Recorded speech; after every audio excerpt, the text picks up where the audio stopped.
Okay, I'm Dale Voigt. I'm with Penn State Extension, and this is part of the Pennsylvania On-Farm Network that both John Bray and myself coordinate across the state. This year we have about 90 trials, and this is one of those trials. We try to do whatever we're doing out on the farm in smaller plots to validate what we see in both areas. So the highlight today is going to be phytotoxicity on soybeans.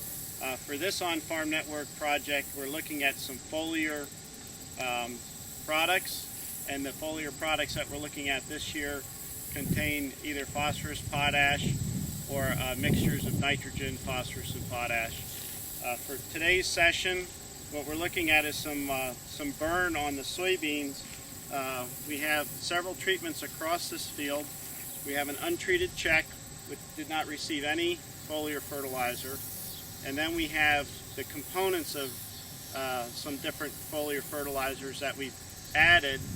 And this particular plot had two different products, a boron product as well as a potassium product and a phosphorus product, all in one.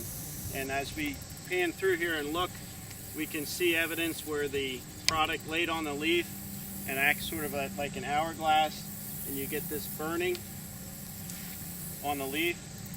There's a lot of conditions that can lend itself with when it was sprayed, if it was in a hot part of the day, the amount of dew that might have been on there.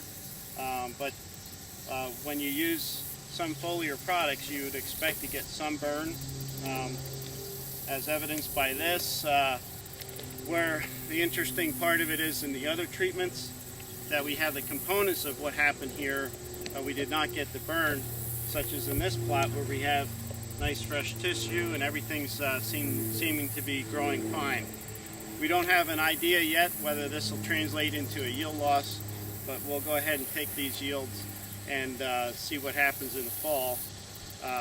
We also had a couple of reports where on the on-farm network in larger plots where we got a little bit of this foliar burn.